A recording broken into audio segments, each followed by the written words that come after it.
צריכה להתחמש. בזה גמרתי לדבר. אני סוגרת. לכולם, כולם, כולם, כולם, כולם. כולם שיהיו בריאים. טוב, עכשיו אני מתחילה את ההקלטה ביוטיוב. כל מי ש... I just started the YouTube recording if someone want to be mute.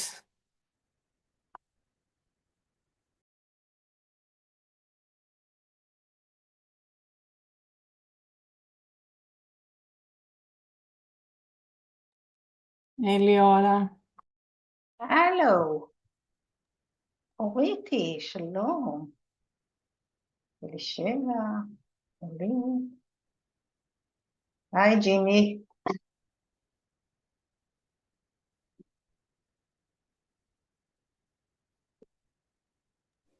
הפסדת לראות את יקי מאחורי גילה.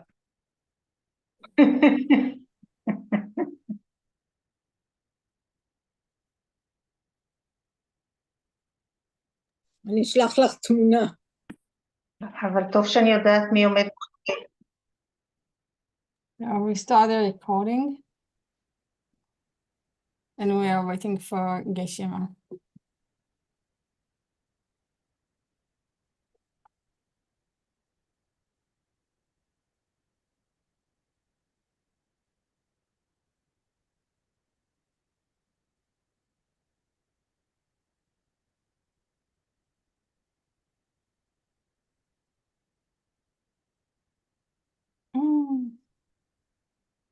גשם המוסרת שהתאחר רגע, אני אפסיק רגע את ההקלטה.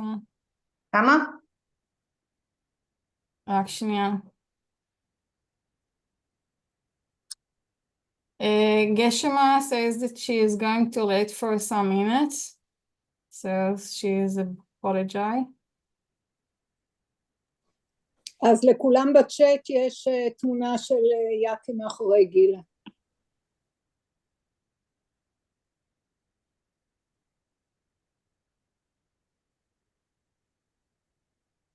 מה עם תמונה שלך מאחורי הלוטוס? The lotus is much better than I am. Just imagine who is coming out. So I'm just under, at the back.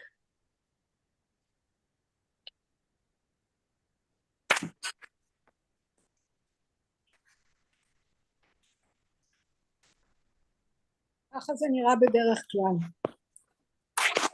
תשארי ככה. משובח. מה משובח פה? לראות אותך, את העיניים שלך, את המבט. העיניים? בדיוק. באמת לפעמים אני שוכחת שאני צריכה משקפיים. עכשיו אני לא רואה טוב. Good, lovely.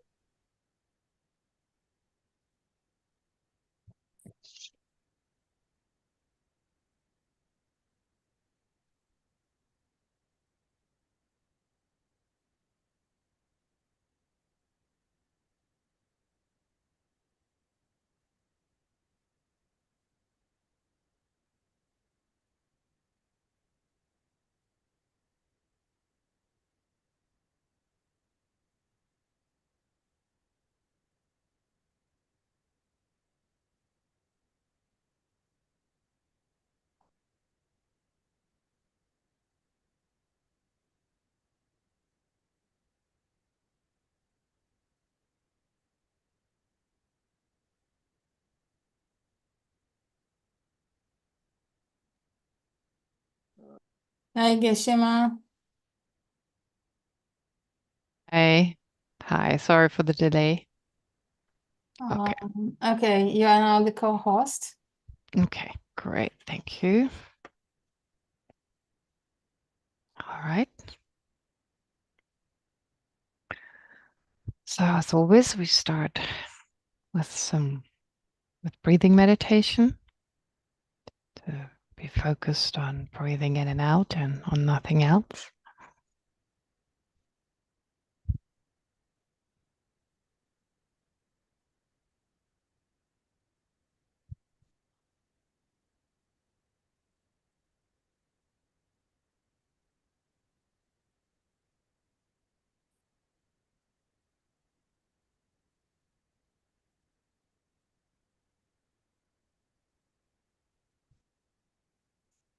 And then visualize in the space in front of you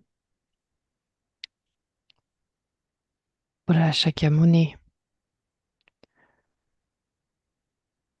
who embodies all the enlightened qualities you yourself can attain. And all the embodied qualities that have been attained.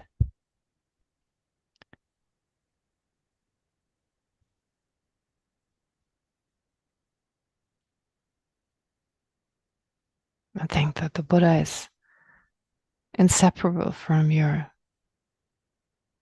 spiritual master.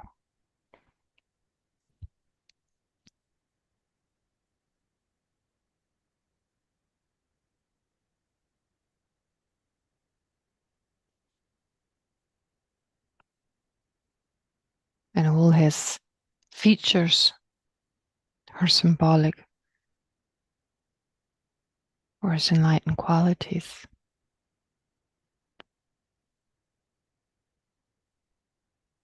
For instance, his monastic robes, symbolic for his renunciation.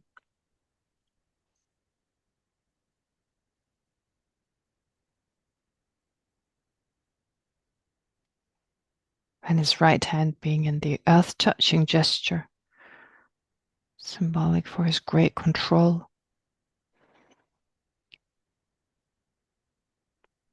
and victory over all negativities.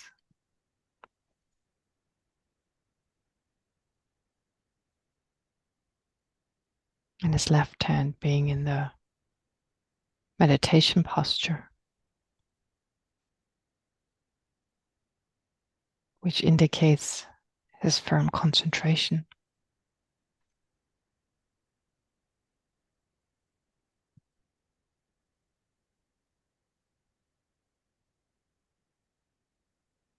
And then think that you're surrounded by all sentient beings appearing in the space in front of you or around you in the form of humans. And think that those you dislike, who upset you, they're right in front of you.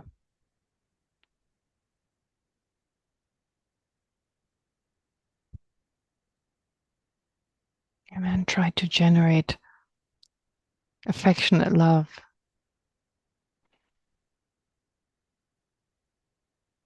by connecting to sentient beings, not on a superficial level, but on a deeper level.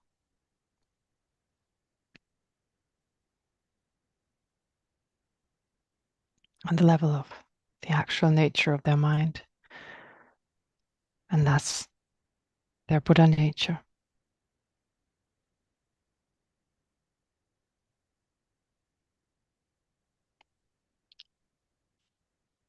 And generate a feeling of closeness and acceptance.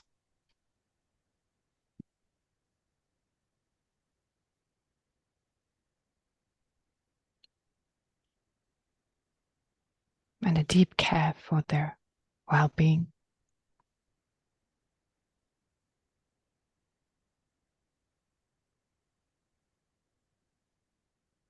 Which then gives rise to great compassion, which wishes for them to be free from any limitation, any fault.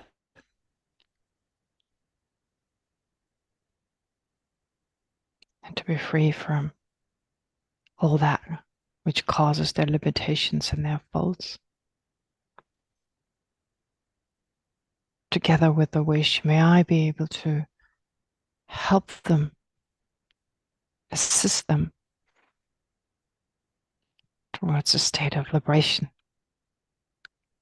and all that they can be liberated from.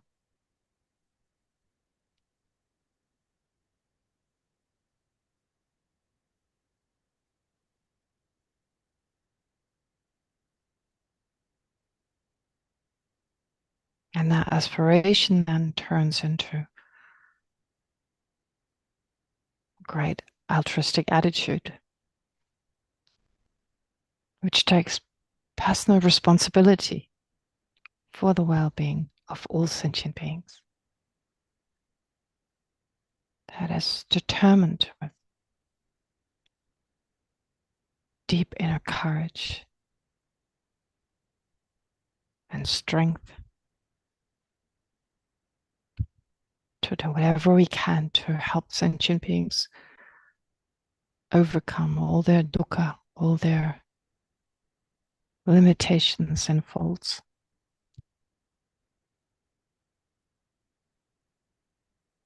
And lead them to a state of liberation or even enlightenment.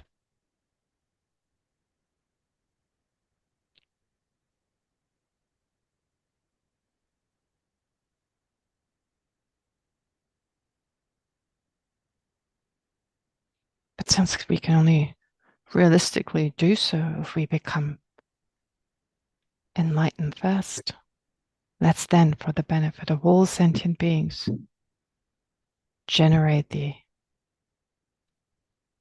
deep and sincere aspiration to become fully enlightened for the benefit of every sentient being.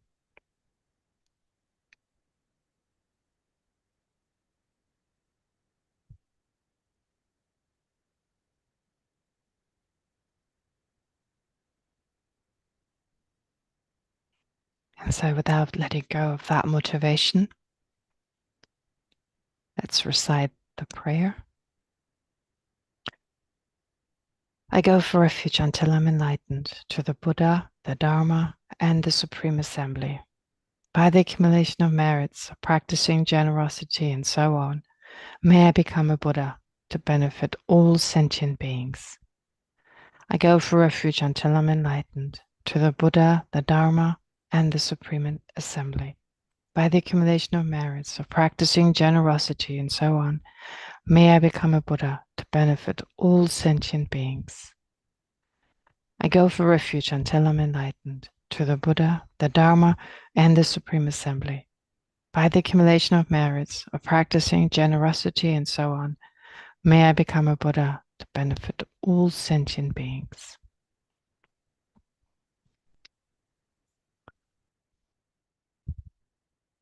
Okay, so I'll share the screen. All right, here we are. First, I want to start with some questions. I got some questions from Jimmy. Okay, let me blow up a little, just a sec. Here we go. Can you read them clearly? Can everyone read them clearly? Okay. All right, first question. It seems as if we were praising. I'm doing this first, and I'll do the Lamrim practice, everything afterwards. It seems that if we are praising His Holiness the Dalai Lama for his inherent qualities, it seems as if the Tibetans, and we are viewing him as an inherently existent person, possessing his own inherent qualities, independently of our own mind and everything else. Is that so? Yes, absolutely. For those of us who haven't, I mean, I don't know, you who haven't realized, I mean, I haven't. So in your case, if you haven't realized emptiness yet, of course. Even if we have some understanding of what emptiness is, most of the time we forget. When we look at His Holiness, when we think of His Holiness, we definitely have a sense. I'm not saying that we grasp at His Holiness at all times, that his mind and his qualities and everything about him is inherently existent, but it definitely appears that way to every mind that takes His Holiness, that perceives His Holiness. He says often in his teachings that he's not findable. Then why do we make it appear as if he was? Well, we can't help it. Unfortunately, it's just our mind does that. We're so accustomed, we're so habituated to the appearance of inherent existence, because since beginning this time, we've been controlled by our ignorance. So, of course, as part of His Holiness's teachings, pointing us in the direction of emptiness, unfortunately, that's not enough. I mean, His Holiness can remind us daily, unless we make an effort, a personal effort, by studying, meditating, reflecting, and meditating on emptiness, we won't undo that mind. Aren't we just reinforcing our own ignorance here? Well, yeah, of course, as long as we don't move in the direction, if we don't make that controlled decision, that determined decision to work on realizing emptiness, will it reinforce it every time we think of something, every time ignorance arises, or even without ignorance, every time something appears to exist inherently? Well, there's some type of reinforcement. Pretty sure. Not in the sense that it's getting stronger and stronger, and every time we think of His Holiness or of anything as inherently existent, it gets that much harder to overcome wisdom. I don't think that's the case. However, we're not moving towards realizing emptiness as long as we just allow our appearances to control us, or allow for these appearances to control the way we look at the world. For example, if we stop practicing the 3 trainings of morality, concentration, and wisdom, we become totally immoral and lazy instead. Can He still help us in any way? Yeah, because He doesn't exist inherently. He can help us greatly by teaching us, by inspiring us. But unfortunately, the problem is that it's only half of what we need in terms of understanding, realizing how His Holiness really exists, or for that matter, anything really exists, how all phenomena really exist. So His Holiness is only, or our spiritual masters are only half of what we need. The other half is our own contribution. So the lamas are like the sun, the lamas, the Buddhas, they're like the sun that equally shine on everyone and do so at all times. I mean, ever ready to teach us on emptiness and so forth. But we also, of course, need to step out of the shadow. We need to make an effort. I mean, attend those teachings at the very least. And when they don't take place, when there are no teachings by His Holiness at a certain point, well, reflect on what His Holiness has said in the past, read books, listen to the teachings, and then, of course, reflect on what His Holiness has said and meditate on it. Most importantly, meditate on it. I mean, internalize it. And that is the hardest part, of course. Yeah. So His Holiness can help us, but His Holiness's help is limited because it's only half of what we need. What is most important is our own determination. I don't even know whether it's half. I mean, I'm just saying it. If it's half, is it 10%? I don't know. Definitely the main aspect comes from ourselves. The main part comes from our own effort.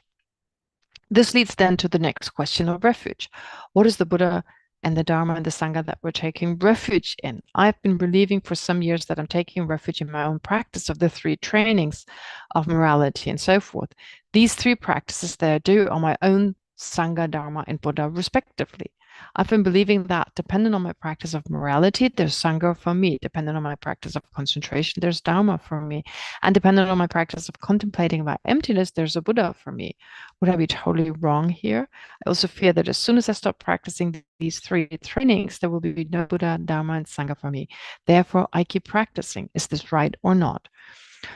It's not wrong as such. It's a unique, well, I wouldn't even say unique, but it's kind of, yeah, a special way of looking at these 3, morality, concentration, and wisdom, and kind of saying they refer to Sangha, Dharma, and Buddha. So morality, Sangha, concentration, Dharma. But there's more to it. There's actually more to it. I would say a lot more to it. Now, just let me say what refuge, according to my very limited understanding, what does refuge actually mean? Taking refuge. The Tibetan word actually means I go for protection. I go for protection. I seek protection. Well, protection from what? Of course, protection from that which I don't want, suffering. And here it depends on what kind of suffering I'm looking at, what we usually identify as suffering, or what, from a Buddhist point of view, is suffering. So our whole existence being in the nature of suffering.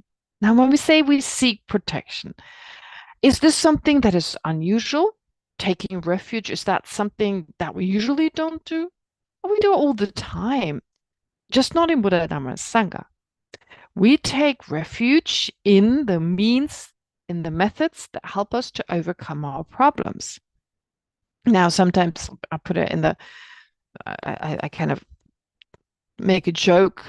It's not, I mean, I'm not serious about this. Like when we have a problem, we take refuge in chocolate. I'm not saying everyone does that. It's not a very healthy choice to solve a problem. But oftentimes when there's an issue, when there's a problem, we seek relief. So we may call a friend to talk with them about our problem. We may, I don't know, call a lawyer, whatever way, whichever means we choose to help us with this problem. So we seek protection. We take refuge. That's the meaning of this word here. We take refuge.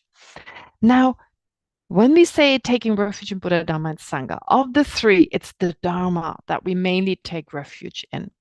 And to use taking refuge in the Dharma in the widest sense, it really just means seeking a solution to our problem in the teachings of the Buddha.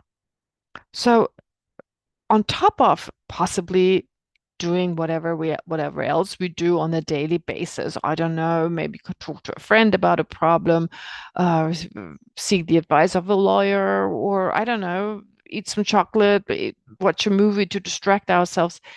We can do all that unless it harms us, but I mean, chocolate should be reduced. But the point is, we can do that, but it's not going to really solve the problem.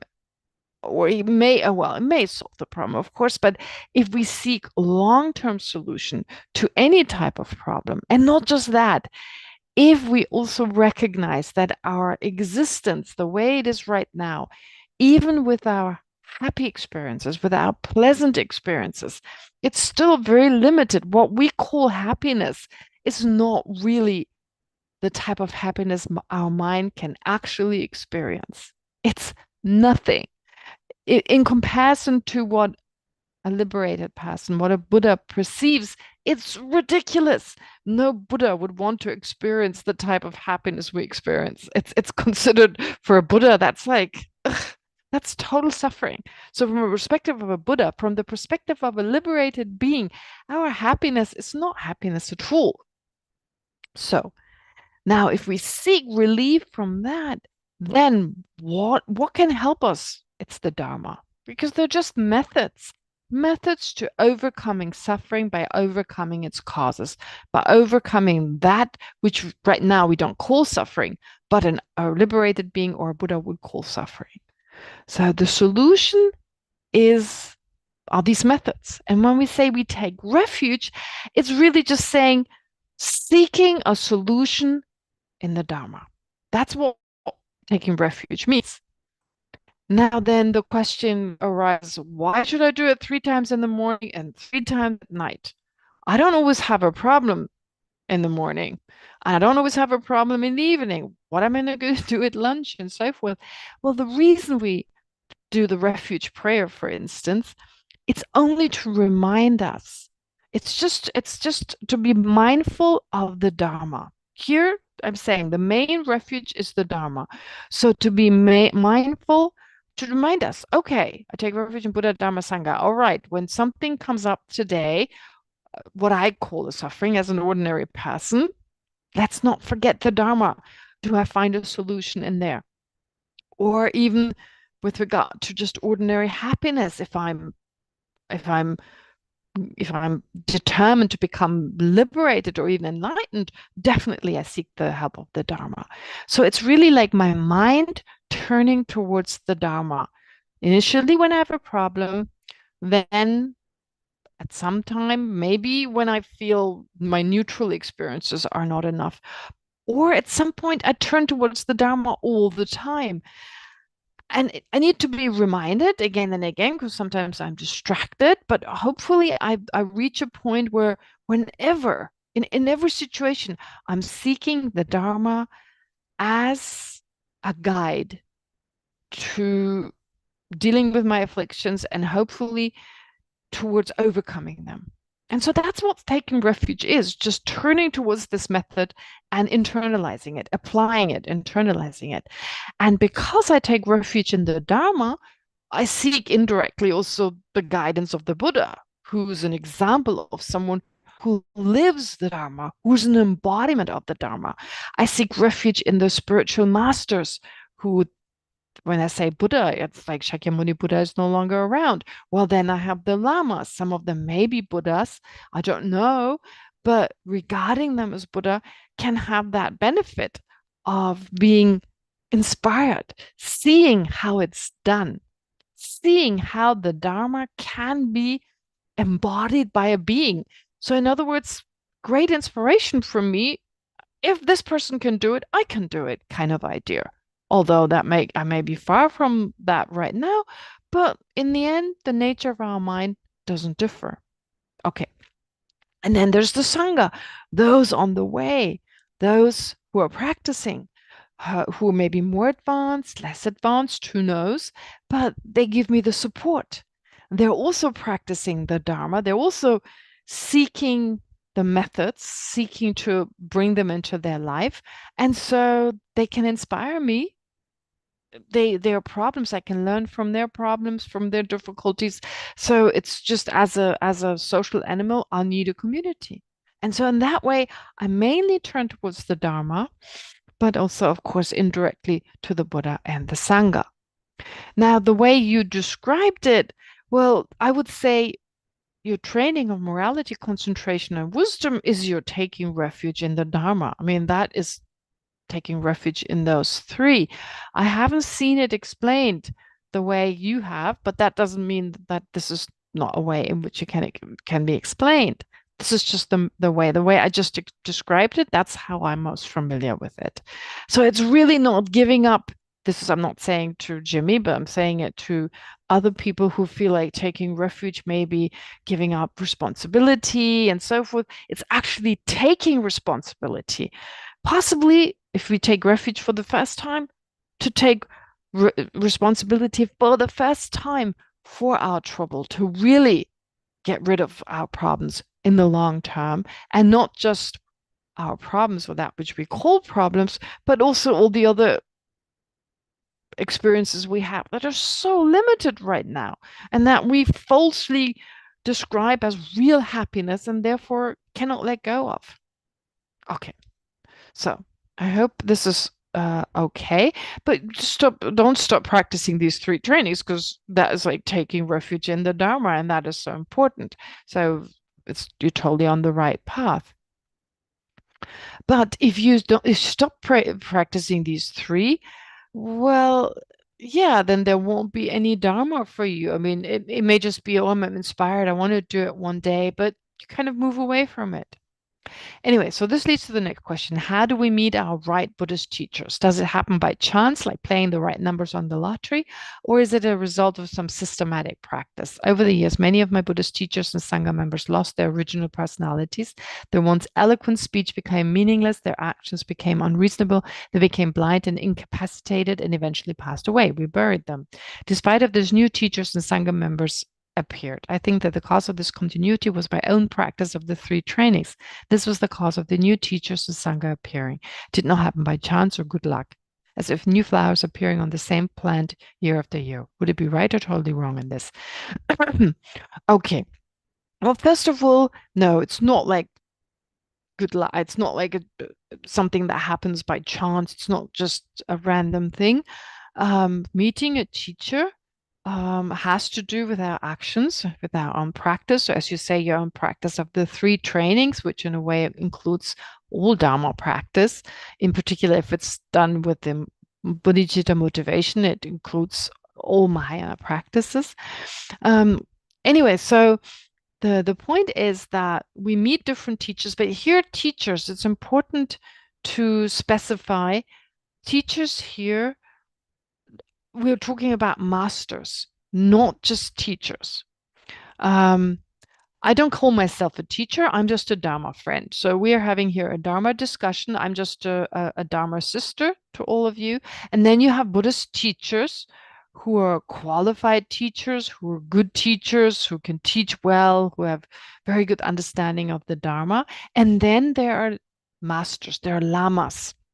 Here I'm talking more about connecting to a Lama. Of course, the Buddhist teachers are also important, but most important are the Lamas, because they are usually, like, let's take His Holiness the Dalai Lama. No doubt His Holiness has high realizations. So a very good example of someone who can guide us, who's qualified. And so, but that doesn't mean we only meet this one master. At times we may be more inspired by His Holiness's teachings. And here we don't have a personal relationship in the sense that we don't go and meet His Holiness, like have tea with His Holiness, which is actually better. Which, for our own sake, it's better, because our mind always sees faults. So if His Holiness is kind of seen as an ordinary, if you just have tea with His Holiness, as if His Holiness were an ordinary person, our mind right away looks for faults. It does that. It always looks for faults. So it's actually safer for us to not see His Holiness in that capacity, in that situation of just having tea and so forth, just chit-chatting, but rather to encounter His Holiness only in the setting of teachings, and then of course being able to appreciate, being able to recognize His incredible inner qualities just from the way He makes us feel, how His words affect us very differently than an ordinary person's words would. And then there are times we're inspired by His Holiness, but we're also inspired by other teachers. At times, the other teachers may be more inspiring. So to give you another example, Kyabje Jadu Rinpoche, I'm just giving an example, or His Holiness the Karmapa, or other great masters. It may change due to our karma changing as well. The Sangha, of course, sometimes we have more contact with this group than with that group.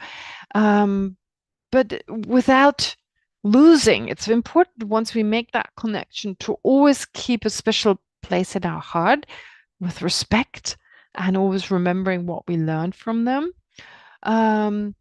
And so then it comes and goes, like our life changes all the time, and within this life we may have times where we listen more to this teaching, more to that teaching, and so forth. So it's definitely not a chance encounter. All right, so I hope this answered these questions. If not, then please, some follow-up questions are okay next time, and then the last questions, I'll answer them next time. Yes. Okay, so then let's look at the Lamrim. Having talked about the Lama just now, we got to the practice of the 4 wide actions, which are really just the opposite of what we discussed already here. So in some of the explanations, you find that we should be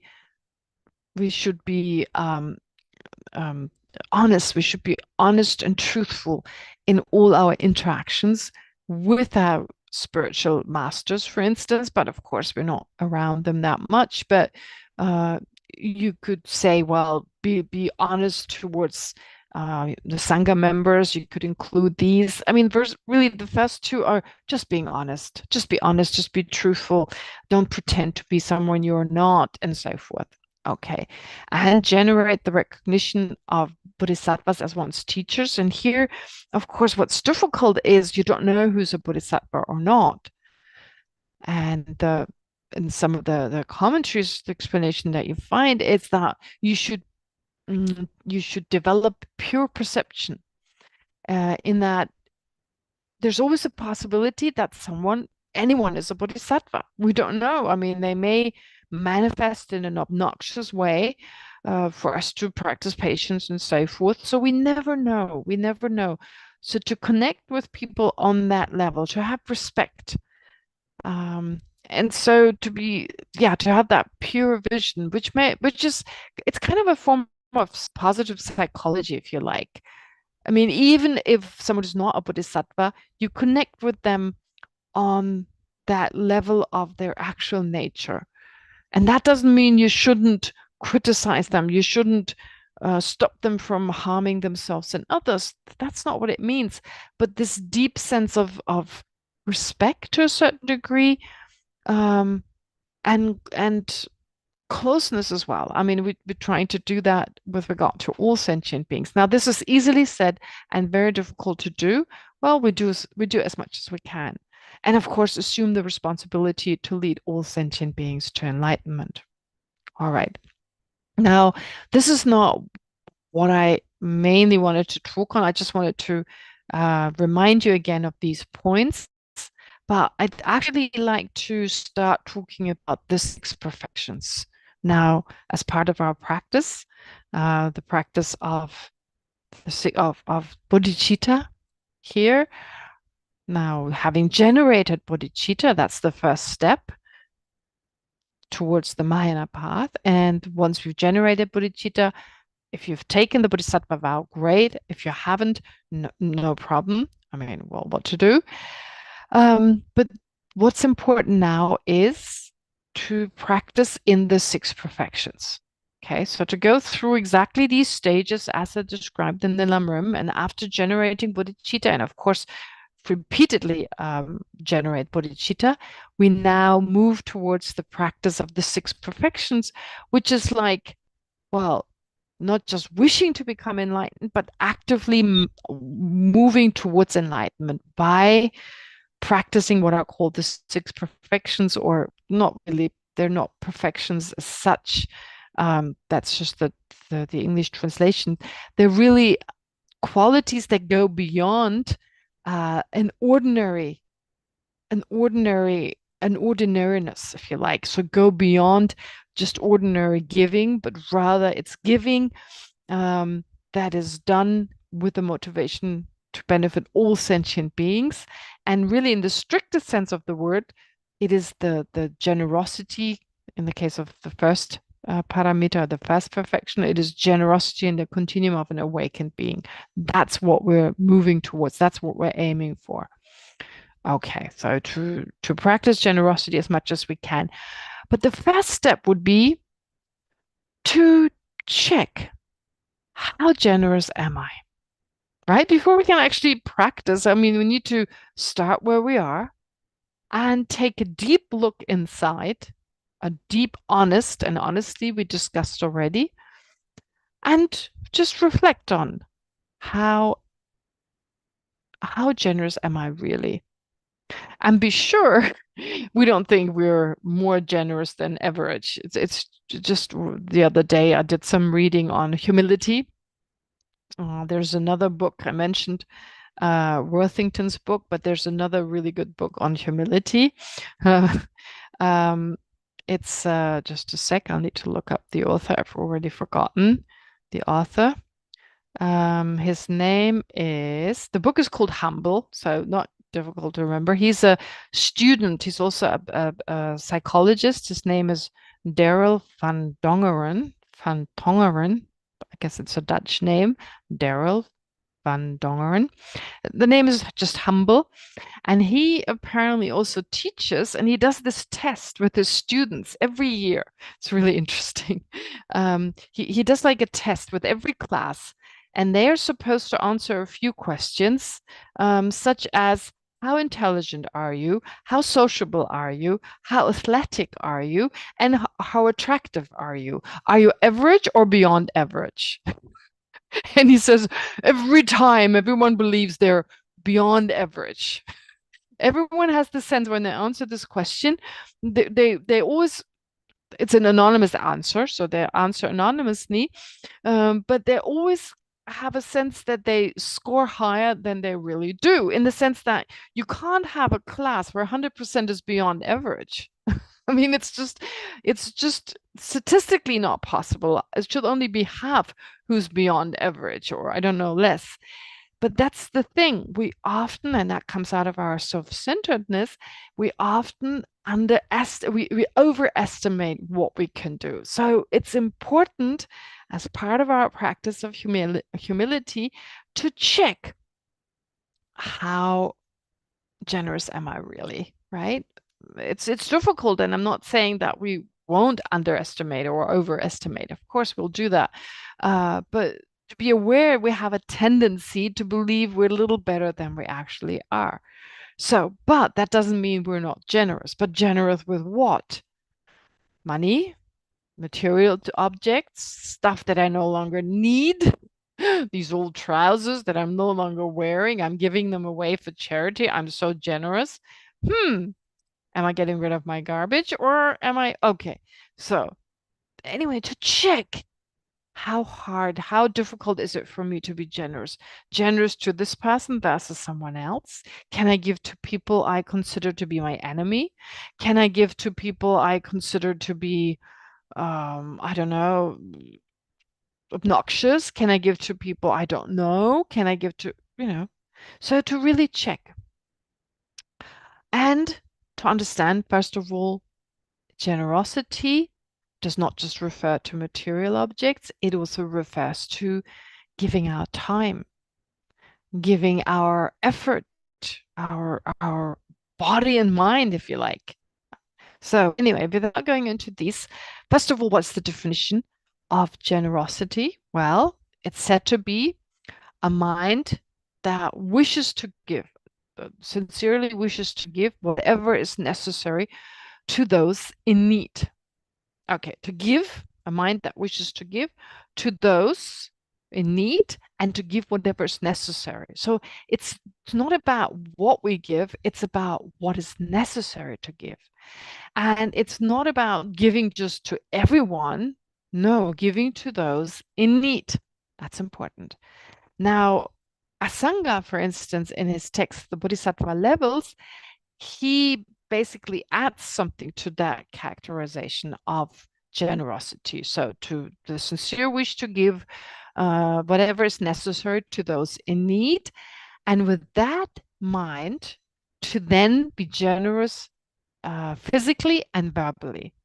Because it's kind of odd to just say it's the mental state, but not to include the actions of body and speech. So therefore, Asanga's definition it's a way to consider, well, generosity also from the point of view of actually giving. But of course, without the attitude, it's not generosity. So without that wish to give, sincerely give, and implied by that is also, well, no expectation for any reward, just unconditional giving. All right. So what is the foundation? Lack of attachment. All right. I mean, I'm not saying we should be free from attachment in order to be generous. That's ridiculous. We'll never be maybe an arhat before we can be generous. But of course, to reduce attachment. And what are the mental obstacles? Well, attachment, yes, as the main mental obstacle, but also stinginess, miserliness. All right. So to check really, what is my mind? To just observe on a daily basis, to become more aware, where am I lacking? Where are stinginess and miserliness at the forefront? Where do they control my actions? Where could I improve? Where could I make some improvement?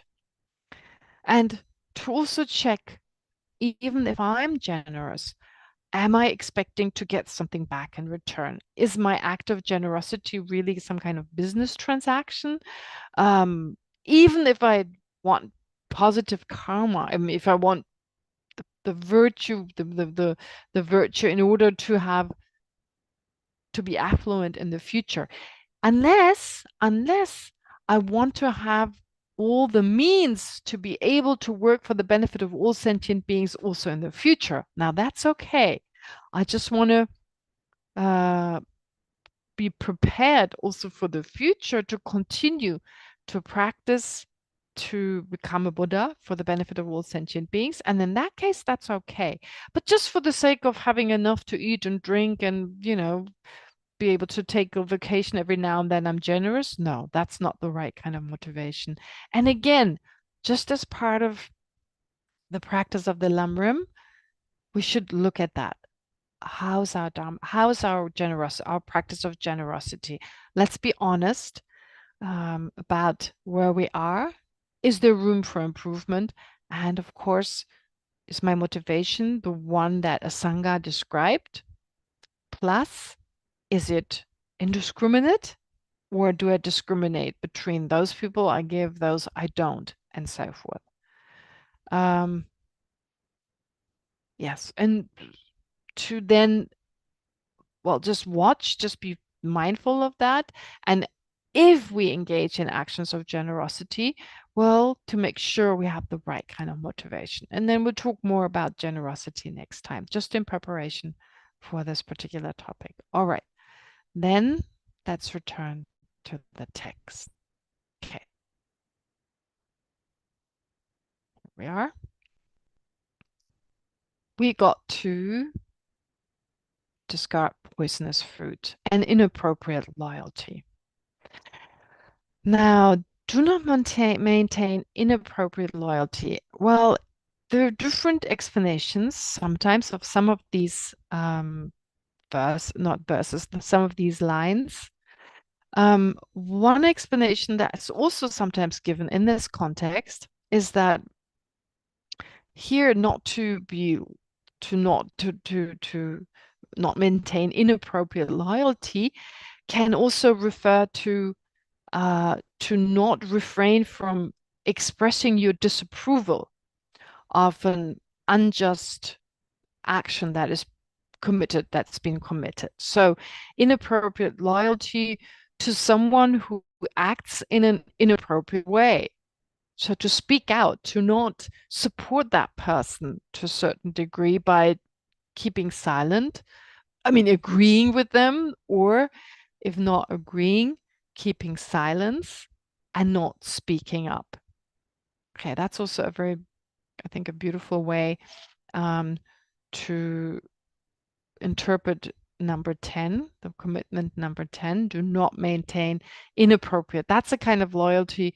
So what I mentioned last time was holding a grudge. So according to Chögyam Rinpoche's explanation, he warns us from, he says, do not hold a grudge. So kind of inappropriate loyalty would be loyalty to this mind that can't let go of whatever hurt we received. So holding a grudge, kind of, yeah, having that sense of resentment, not letting go of it.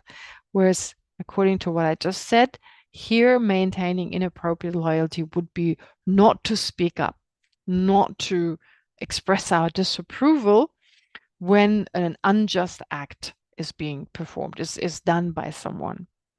All right.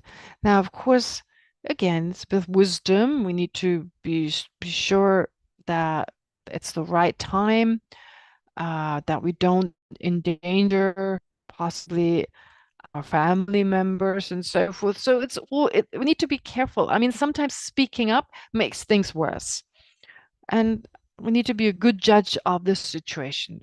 Okay, but in general, not out of lack of courage or just not wanting to leave our comfort zone, not to speak up when we have the opportunity. All right.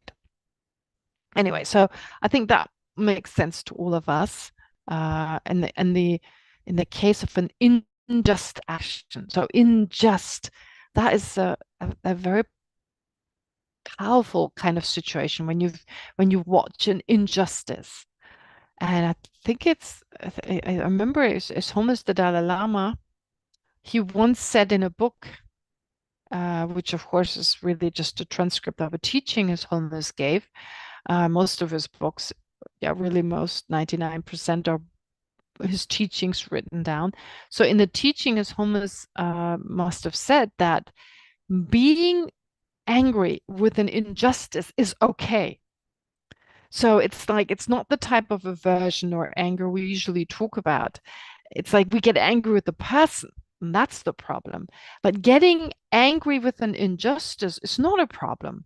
I thought that was really interesting, because if you don't get angry with the person, but just with the injustice, it doesn't have that harmful aspect. It's like, I need to do something. It's when we talk about anger giving us a lot of strength, that's the type of anger that really gives us strength. If it's directed at the person, and of course, anger works in such a way that our mind exaggerates that negativity and sees that person as defined by that negativity.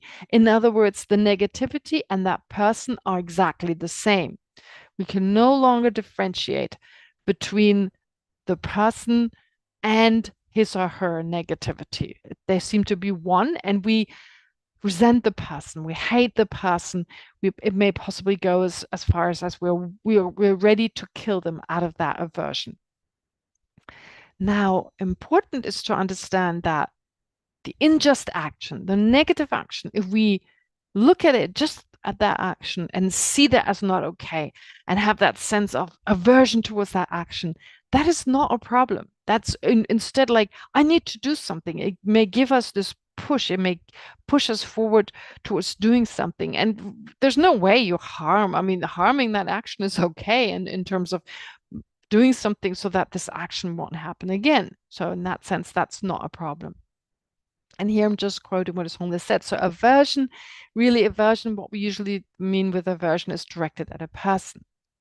Anyway, having said that, the next point then, and here there's a lot we can do in our day-to-day life. I mean, to be honest, but to also be honest, to not maintain inappropriate loyalty with our own unjust actions, to also be honest about those, to face our own actions. I mean, to be honest and truthful and apologize when that is necessary. So again, that doesn't just concern others, because we very quickly look at others and see where's the problem, and forget which part we may have played in a certain situation. So again, and one thing I need to say here, everything you hear here as part of this text, we may go, yeah, but that's all about practicing bodhicitta, isn't it? Isn't that all included?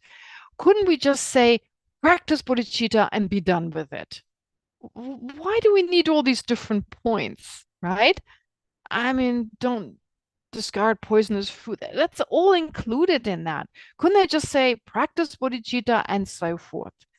Now, that is like saying, couldn't I just meditate on the Heart Sutra and say, there is no I, and so forth. There is no form, and so forth, right? Wouldn't that be enough? Well, for someone who actually has understood emptiness, or for someone who really practices bodhicitta all the time, it's enough. But their Buddhist practice of bodhicitta, they just naturally refrain from what is mentioned here. But let's face it, we're not bodhisattvas. We don't have bodhicitta. In those few moments, sometimes during our practice, or when His Holiness the Dalai Lama, for instance, inspires us to generate bodhicitta in his presence, it's to be seen whether it's real bodhicitta or not. But yeah, let's say it is actually something that would qualify to be called actual bodhicitta.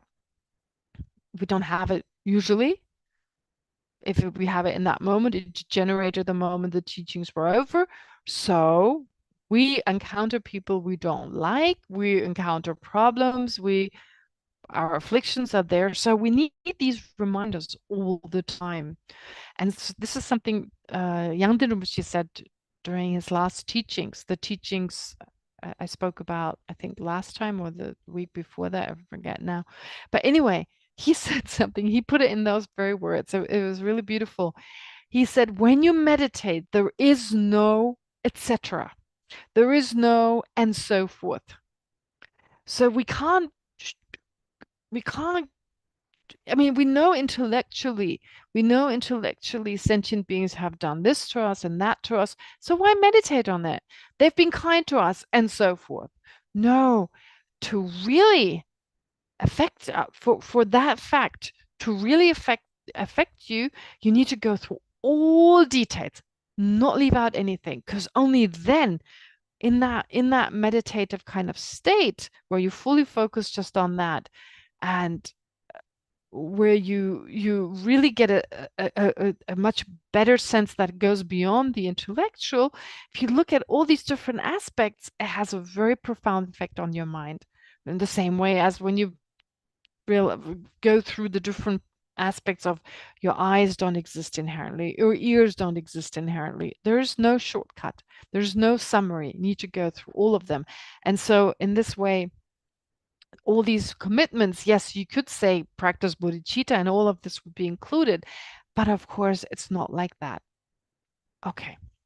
I mean, of course it's not like that, but this, I mean, these different lines here speak to us differently at different times, and they're needed, some more, some less, again, at different times, depending on what we're going through in our life. Now, the next part is, do not torment with malicious banter. So some of us may go, well, I don't tease others. I don't tease others. And if I do, it's always good-hearted and it's not malicious. But are you sure? We don't sometimes, I mean, oftentimes we do it with people we're close to. It's not with a stranger. We don't even know them. So any kind of malicious teasing, kind of teasing remarks, like done with the motivation to actually hit another person. Well, they're usually done with regard to people we know. And actually, I did some research on this. I mean, this malicious banter in the workplace, with your family, with people you know, can sometimes be a form of bullying. And we all know bullying. I mean, bullying is really, it's a huge issue, especially online nowadays with the internet, when you can be anonymous. Or sometimes stand-up comedians. I mean, they can be quite malicious, or certain TV personalities. And we may find them really funny and even imitate them, and in our, with other people, in our interaction with other people, actually crack some of these jokes that can be very hurtful. So, but this goes further. It goes further. It's not just this malicious manner, because depending on the commentaries, it can also be playing pranks on people that could annoy people. So I remember at the institute where I studied, one day, it was in the spring. I went to the main building where all the monks live, because I lived outside, because most of my classmates were monks, so I didn't live in the compound where they lived, but outside. So at some point I had to go into the building to get my food, and someone said that the director asked to see you, so you should go and see the director. So I got really nervous. What did I do? I have to go and see the director. So when I knocked on his door, he was like, it's that day of the year again. And I was like, huh? April Fool. So apparently many of my classmates thought it was really funny on 1st of April to play a prank. But of course, it was really annoying for our director. In this context, actually not playing pranks on people, he taught a class one day, and he actually said, oh, that is not funny. Because apparently all day long he was bothered by all these monks knocking on his door and disturbing his practice. So that was Geshe Kelsang, actually, one of our wonderful teachers and directors. But anyway, so certain malicious jokes that are really annoying for people. So I don't know whether you've ever played, I don't think this is an issue, but ding dong ditching, that came to mind. Do you know ding dong ditching? It's like when you ring someone's door and run away. I used to play that for hours with my friends. So anyway, this is not something you're doing, so don't worry about it, but it seems silly to mention it. But to play pranks on people that annoy them, that they find difficult. But I think most important here is to be careful about the jokes we make, mean jokes, to not make distasteful jokes, and to not mock someone, or to be sarcastic and sharp-tongued. So this is something I think it's extremely important. And in that context, it's good to have humor. I mean, it's good to make fun of someone. It can be good, but that someone should be ourselves. That can actually psychologically be helpful. So when we laugh at someone, we should laugh at ourselves and not at another person. Of course, there can be good humor jokes in a really gentle way, when the other person laughs as well, when there's something went wrong for them, and you just take there's this really good natured humor. No, we can still do this. Of course, love with everyone. But the best jokes are really when we laugh about ourselves. So this is something I want to mention in this context. But here we also have to be careful because it can fall into another extreme. So what are the extremes here? Making fun at others, malicious banter, hurting others with our jokes. Secondly, what's also, so that was one extreme. Then if we want to be safe, the safest to laugh at someone is to laugh at ourselves. But there's an extreme when it comes to that. It should not be in a self-deprecating or self-demeaning way. All right. So that kind of makes sense, I guess, to all of us. But just from the point of view of how it can be beneficial, it's actually, I found this, I did some research online, and it's from the Mayo Clinic. They say a few things about laughing at ourselves. So it actually helps us maintain positive mental health, particularly during stressful times or when we feel tension. Makes sense, right? To laugh at ourselves. It requires, of course, a certain degree of honesty of our shortcomings, and I'm sure there's quite a few of them for most of us. So to be honest with our shortcomings, and then when things go wrong and these shortcomings come to the forefront, well, when we can laugh about them, or we can point them out to others, can laugh about them, it helps us to overcome the stress that may be associated with these shortcomings when they pop up, especially in a difficult situation. It also reduces the sting, in quotation marks, of a critical remark by another. If others make fun, and here I'm not talking about being the person dishing out malicious banter, but I'm at the receiving end. Someone else uses, I don't know, kind of sharp-tongued, sarcastic kind of humor. It's directed at me. So if then, and I may be hurt by that, but if I make fun of myself of what the other person is, it reduces that sting. It just takes out some of the hurt if I can make fun of it myself. And it takes out some of the nastiness also in terms of the other person, because you're showing them, you're not hurting me with that. I don't have an issue with that. I can laugh about it myself. And then it aids oneself, it says, in gaining a clear perspective of what is important and is not important. Big deal, I have a shortcoming. How important is that, right? What is more important? To be honest about it, to laugh about it? Should I hide it? Is that really important? I mean, my other qualities, I have good qualities, so these are important. They count. Who cares I have this, So it helps me to gain a perspective, to gain more of a clear perspective of me just being part of everyone, and I have faults and I have good qualities just like everyone else. And then it says it enhances interpersonal relationships with others and breaks down barriers. So it makes people realize that we're all similar, and it helps us to develop mutual trust, affinity, and friendship, because self-directed laughter reminds us of our humanness, and it promotes our interpersonal relationships. So you see, I'm just saying that all this that is described in mind training, I mean, this is part of modern psychology. You can find it there. Although it doesn't say in mind training, if you need to tease someone, tease yourself. But it's all included in that. It's all included in that. And Tibetans are very good at that. I mean, some of the greatest lamas, they're very good at making fun of themselves, at their own expense. His Holiness talked about things that went wrong in certain situations, His Holiness or other great lamas. So they can all laugh about themselves. All right. So having said that, watch our speech, also with the ones we're really close to not try and hurt them. That doesn't mean we can't crack jokes, but of course, good humor jokes. And if we can, laugh about ourselves.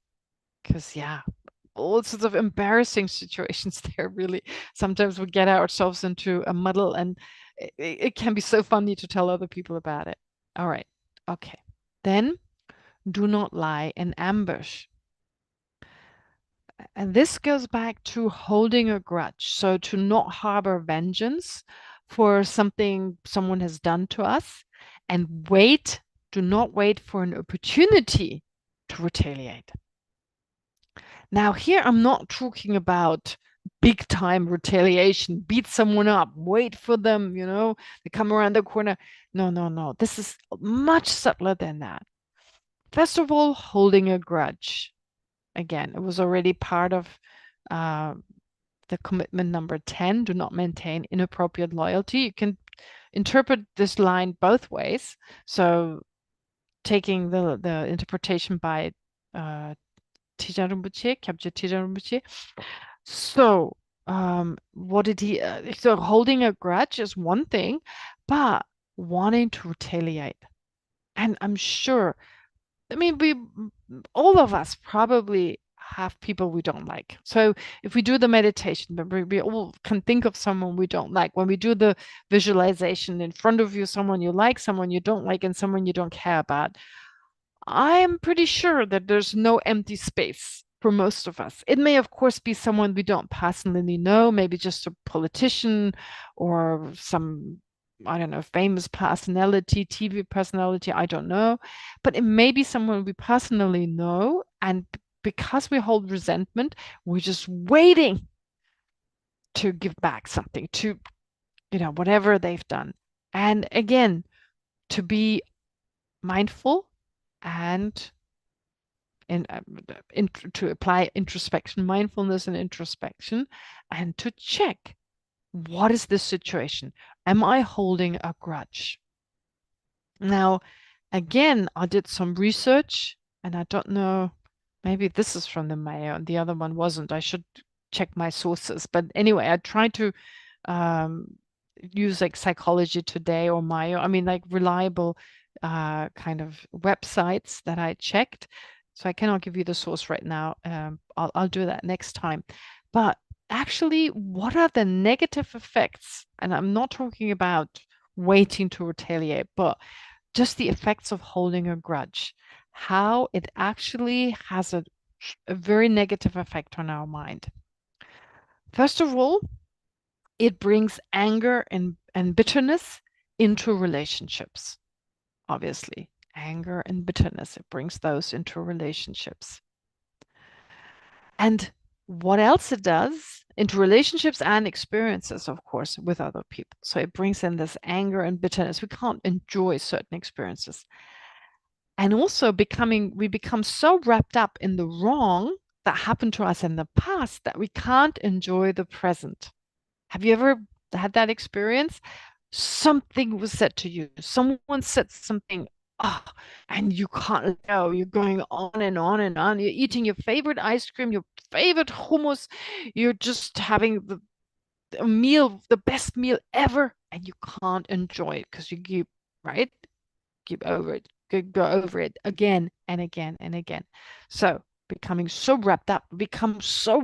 It's such a great word, to become wrapped up. Everything is just, it's like this injustice or whatever negative that happened to us. It wraps us up. Can't see anything else because of it. And then we become irritable, depressed, and anxious. We become anxious, and that is emotionally very draining. We all know, like, if we keep thinking about it, it drains us. It takes out all our energy. So instead of just letting go, that's it. Enjoy the meal, enjoy my friendship, enjoy the moment. No, we become irritable and depressed and even anxious, and that's emotionally extremely draining. And we lose valuable and enriching connections with others because we avoid that person. We don't want to be around them. So basically, every person, everyone, however obnoxious they are. Think of the person you dislike the most. I'm sure when you hang out with that person and spend some time, well, 100% sure, I don't know, but it's very likely that they also have sides that you would appreciate and that you would like. And of course, I mean, there's always people who love them. I mean, their own mothers, they're seeing something positive in them. So I'm pretty sure they have these positive aspects to them. And so therefore, we're depriving ourselves. We lose out on possibly valuable and enriching connections with others. And of course, we feel at odds with our spiritual beliefs. In terms of the practice of the Dharma, I mean, the practice of Bodhicitta, obviously, that is obviously in contradiction to our Dharma practice. So these are just some of the negativities of holding a grudge. And hopefully they may encourage us further to let go of such resentment. All right. And then do not strike at the heart. That's quite similar to what we discussed earlier. That, okay, without using humor, but still we're trying to say something. It's and without having resentment towards someone. So it doesn't need to be like this festering aversion or resentment that makes us wait, that causes us to wait to retaliate, but just in the moment, in a certain moment, we are with someone and we know their weakness and we say something to target their insecurities, to target their weak points. Again, and I said it early on, yeah, it could all be included in practicing bodhicitta and so forth. But, well, here, of course, we should check, when did I do this the last time? When was the last time I intentionally targeted the insecurities, the weak spots of a person, and I try to expose those, and if not expose those, but say something that basically hit this person right there. All right. Okay, let me just check. Okay. Yes, so I think that should be enough for today. Again, as part of the commitment of mind training, to focus in particular on those. Maybe there are other points that we've already gone through, and these are points you would like to focus more on. Of course, you should do that. But in this particular, with these 4 that we just went through, was it 4? Discard all expectations, or do not maintain inappropriate loyalty. 1, 2, 3, 4. Yeah, 5 actually. So these 5 to check, first of all, in our meditation, or even if we don't meditate, in our daily kind of life, in our daily interaction, or when we're just brushing our teeth, etc. Which of those am I having an issue with? When was the last time when I did any of those any of these, when did I commit, when was I inappropriately loyal, when did I torment someone with malicious banter, when did I lie in ambush, and so forth. But before we specifically reflect on this as part of the meditation, if you have any question, anything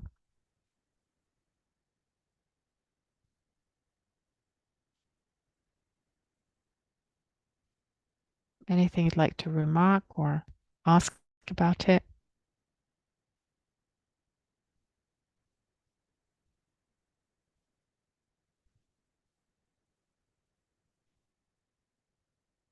Nothing? Okay, well, fair enough. There's no question.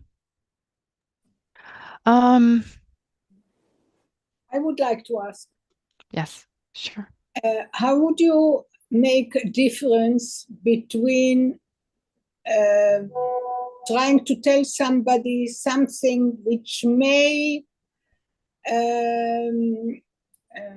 hurt them?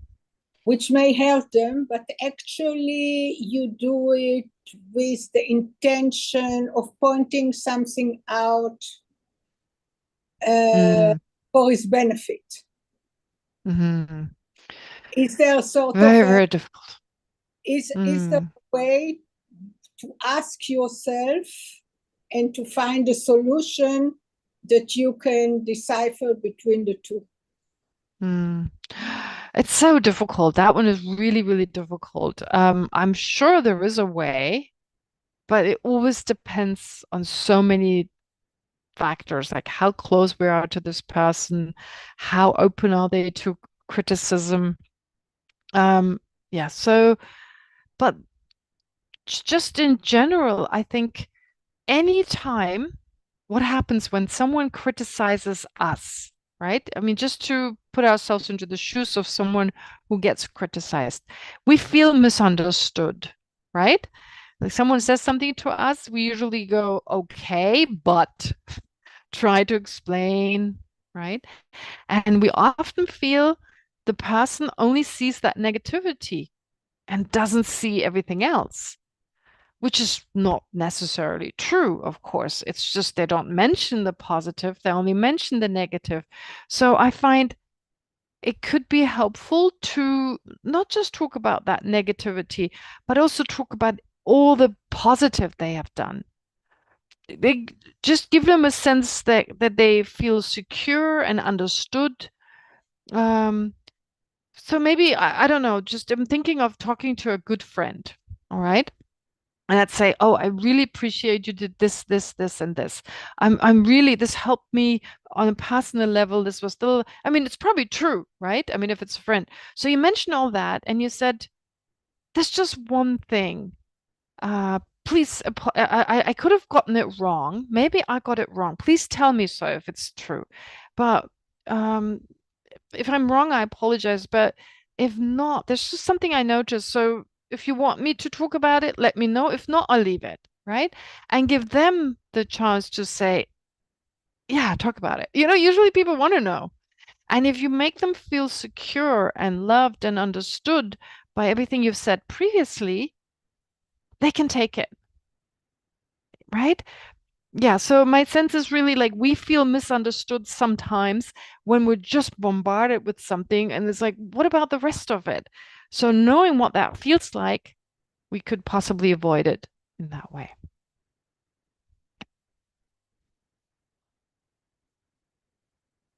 Marta, that? Something I wanted to say thank you for putting the things in the right order, because it gives it a sort of a condensed way of thinking how to decipher such a situation. Thank you. Sure, you're welcome. Okay, anyone else? Oh no, it's time to do the meditation. Sorry. Elisheva, did you have a question from yesterday? But do you want to write it down or ask next time? Yeah, I'll write it for next time. Great. Thank you. Thank you. Yeah, sure. All right. Okay. Now, all that's left to do is to internalize what we've learned. So let's start, of course, by doing some breathing meditation.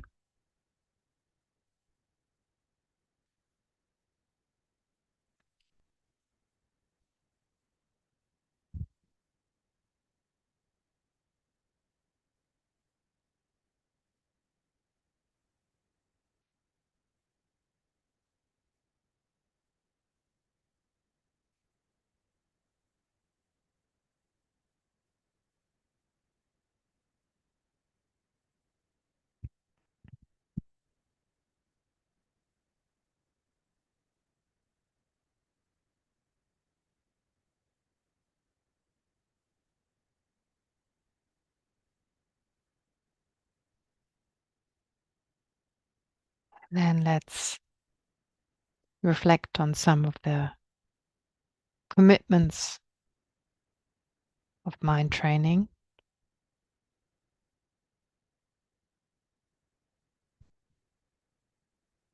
And say, let's first check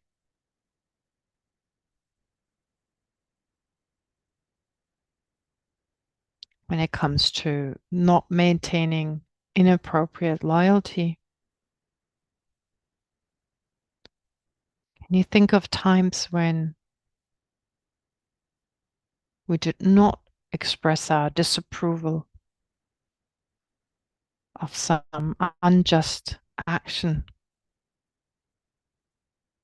although we had the opportunity and it could have made a difference.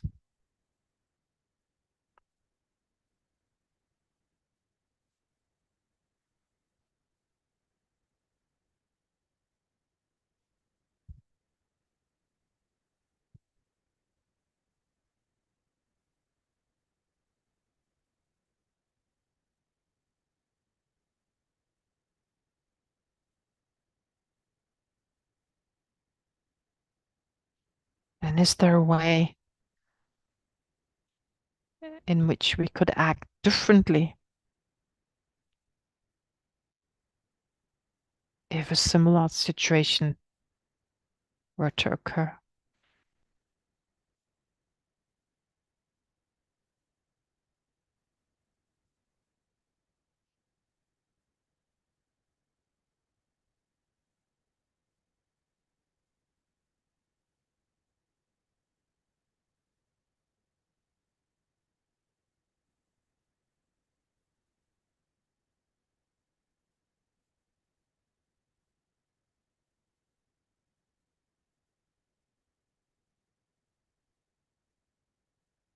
And then how about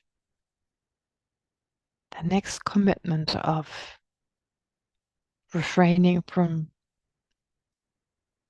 engaging in malicious banter or malicious teasing?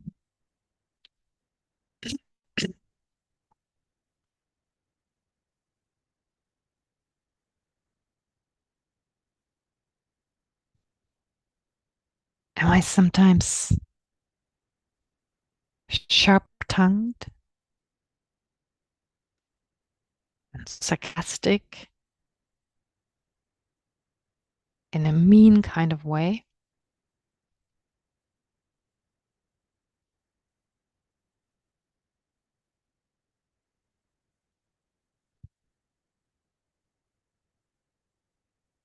Do I love at another person?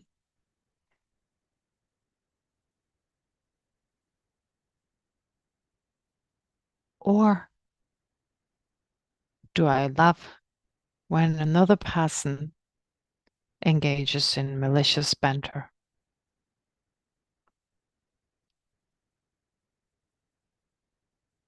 And in that way, support that possibly hurtful action.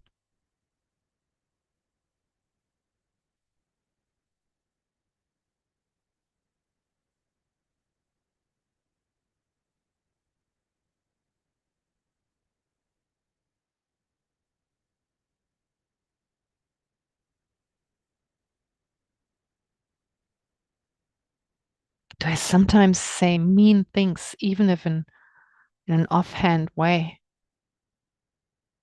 Not really thinking about how I hurt the other person. Wrapping it in a kind of joke.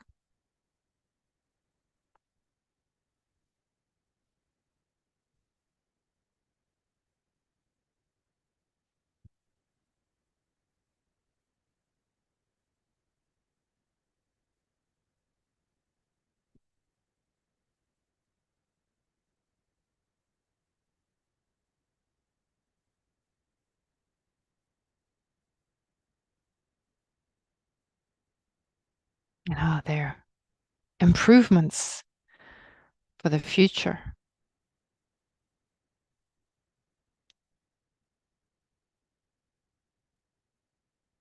In a way in which I may not love at another person, but at myself.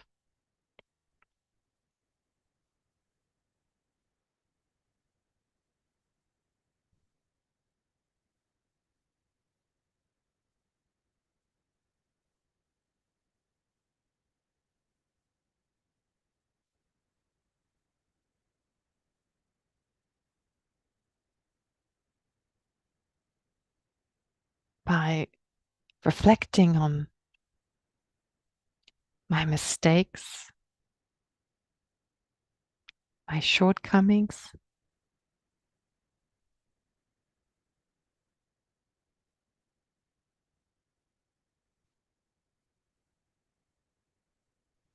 And to not only be honest about these to myself and others,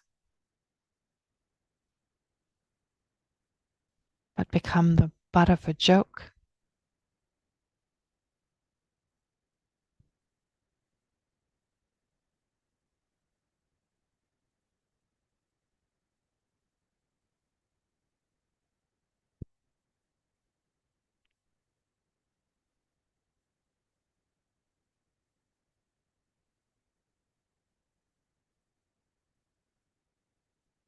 Which can be so helpful if it doesn't become self-demeaning or self-deprecating.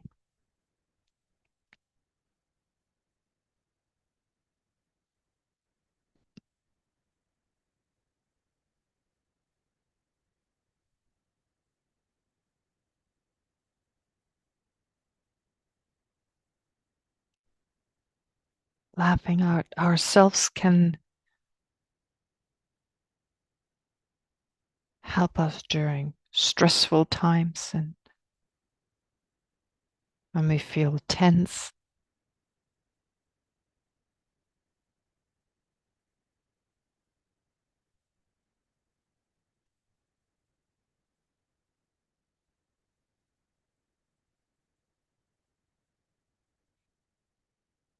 It also aids in gaining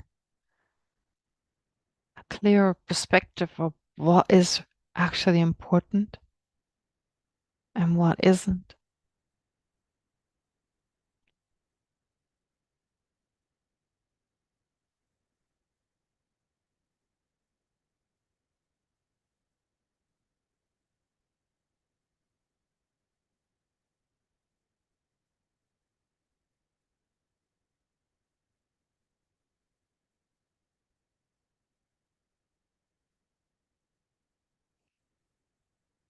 And if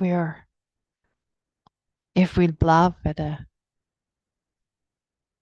fault of ours that someone has critically remarked on, might actually help us to remove the hurt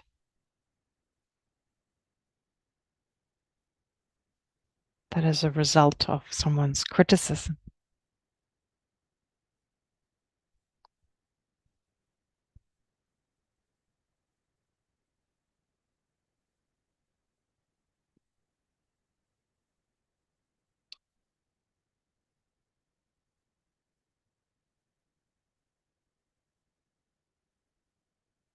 And of course, it helps our relationships with others.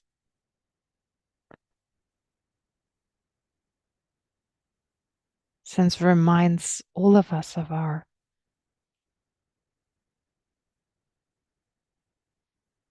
humanness,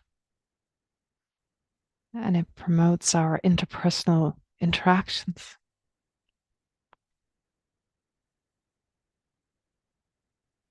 It builds trust.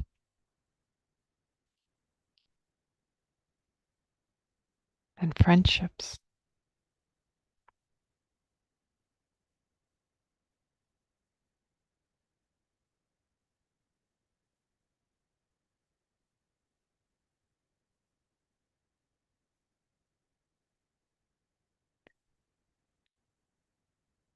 And Geshe Chekawa also reminds us not to lie in ambush.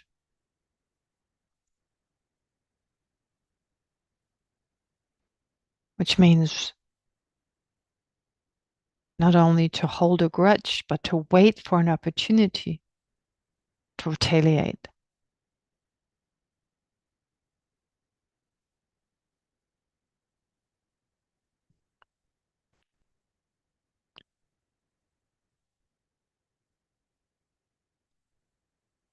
To retaliate may give us the sense we're making an injustice right. In the form of an eye for an eye.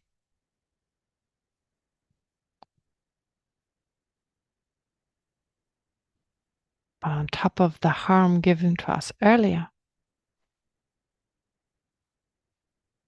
We're harming ourselves greatly by holding a grudge. So receive the harm twice. Harm by the other person and the harm from holding on to our resentment.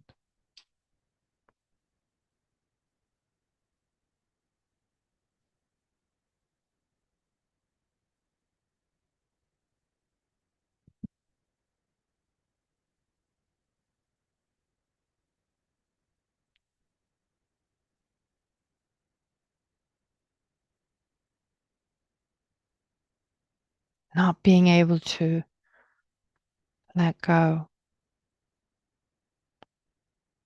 We become so wrapped up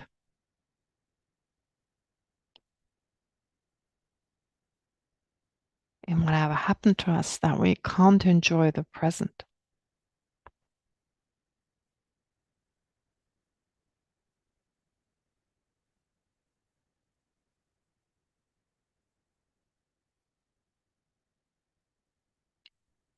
And it can lead to depression, irritability, or anxiety.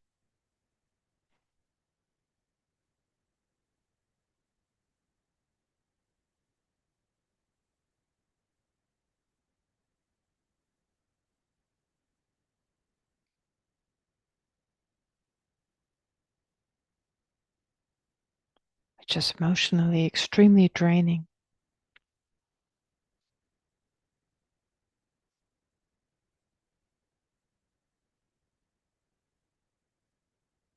And of course, it's in total contradiction to the practice of a bodhisattva, which is mentally the most healing practice or activity we can engage in.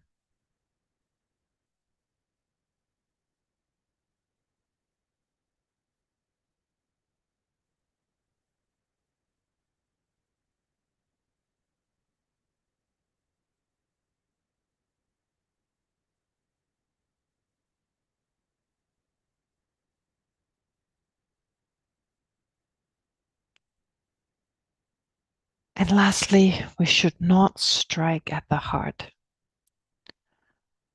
Even if we don't hold a grudge, we don't maliciously tease another person.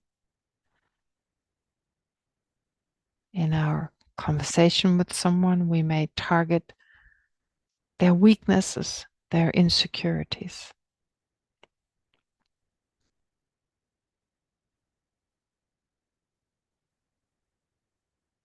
Using our intelligence such a harmful way just creates unhappiness.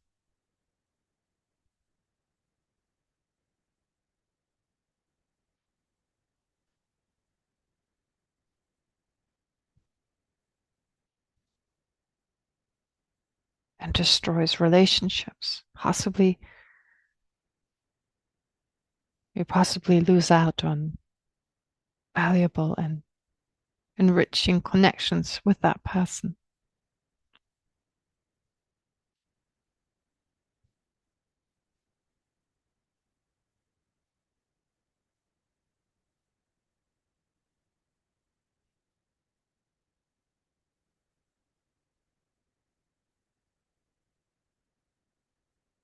So to conclude this analysis, let's see whether any of these points have spoken to us.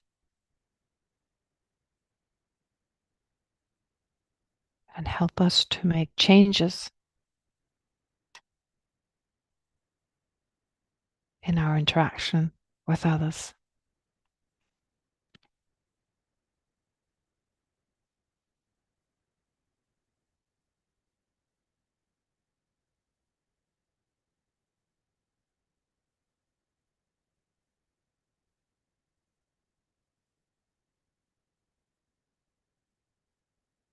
and to then bring this analysis to a deeper level, to internalize it in such a way that it affects our actions of body, speech, and mind. Single pointedly focus on whatever insights you've gained without analyzing, but just applying single pointed meditation.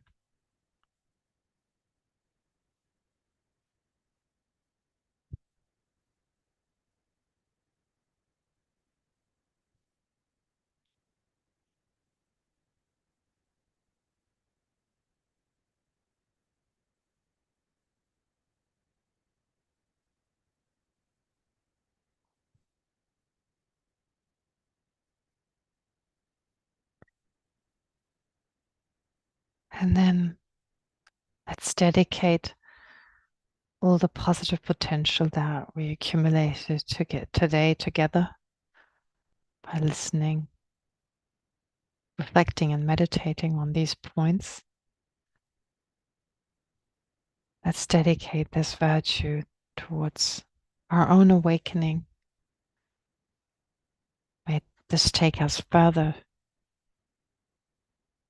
to liberating our mind from all obstructions and to becoming fully enlightened for the welfare of each and every sentient being. But may it also become a cause for our realized masters like His Holiness the Dalai Lama and all other great lamas to have an extremely long and healthy life, so that we continue to receive their guidance and inspiration. And then lastly, however small the benefit may be, but may it still have a positive impact on all those around us.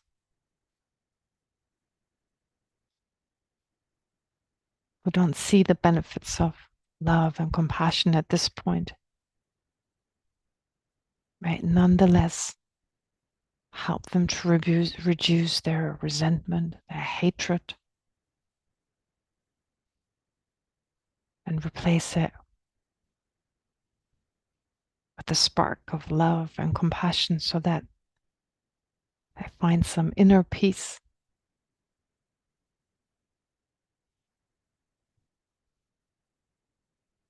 and reduce their destructive actions.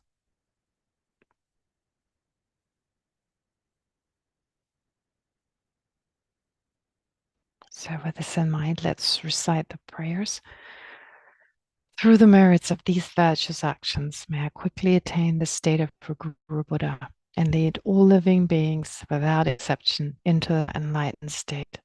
In the land encircled by snow mountains, you are the source of all happiness and good. All-powerful Chinrezig, Denzin Gyatso, please remain until samsara ends. May the precious Bodhi mind not yet born arise and grow.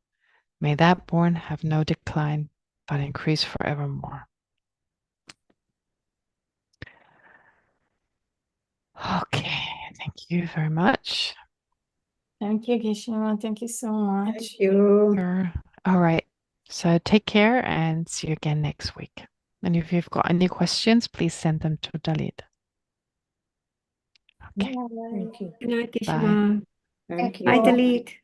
Thank you, Together. DFI.